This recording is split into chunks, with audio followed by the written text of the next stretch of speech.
Chers amis, avides de connaissances et d'anecdotes sympathiques à raconter au bureau, vous êtes à la bonne adresse. Bonjour et soyez les bienvenus.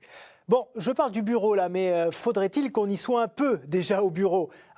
Mais c'est quand même le grand mois des petites vacances. La fête du travail, férié. La commémoration de la victoire des Alliés en 1945, férié. Et le lundi de Pentecôte, férié aussi. Ça, c'est pour le volet civil. Et puis il y a aussi l'Ascension, je vous le donne en mille, également férié. Ça, c'est du côté religieux, bien évidemment. En mai, fais ce qu'il te plaît, dit-on. Moi, je rajouterai merci les jours fériés. Bon, mais sinon, pour se reposer en règle générale, beaucoup d'entre nous ont bien sûr aussi les week-ends, ce qui introduit parfaitement la question du jour. Pourquoi le dimanche est-il un jour chômé?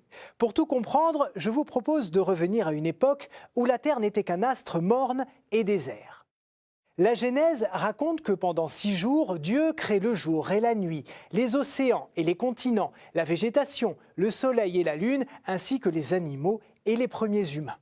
Une fois son œuvre terminée, donc le 7e jour, le Créateur se repose et bénit cette journée.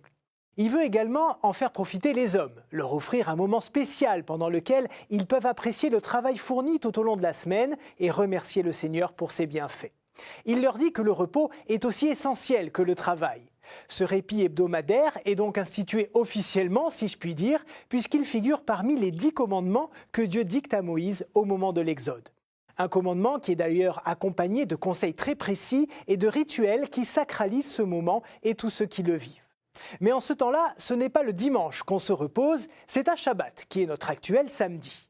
Les premiers chrétiens respectent d'abord ce Shabbat, puis changent naturellement leur jour de célébration majeure pour le Dies Dominicus, le jour du Seigneur, qui commémore la résurrection de Jésus. Et oui, comme vous le savez, le Christ est mort un vendredi et ressuscité 2 jours plus tard, donc un dimanche. Mais on le sait, les chrétiens dérangent les autorités romaines. Conséquence, en l'an 303, l'empereur Dioclétien veut interdire tout ce qui touche à cette religion. Une persécution qui donne lieu à des histoires bien tristes, comme celle des martyrs d'Abythène, une petite ville qui se situe en actuelle Tunisie. À cette époque, 49 chrétiens se réunissent chaque semaine pour célébrer l'Eucharistie dominicale.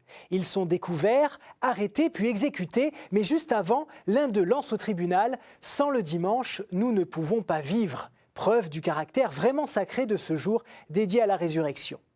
En 321, l'empereur romain Constantin met fin aux persécutions et instaure le repos dominical légal dans toutes les villes de l'Empire. C'est donc bien le christianisme qui marque le calendrier et ses rythmes dès cette époque.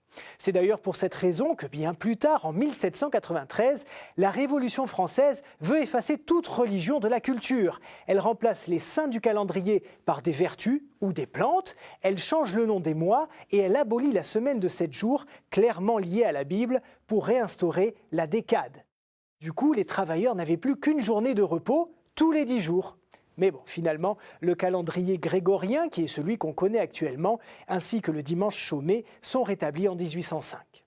À la fin du 19e siècle, nouvelle attaque contre le jour du Seigneur. L'essor de l'industrialisation renforce le travail dominical, si bien que de nombreuses manifestations ont lieu dans toute la France.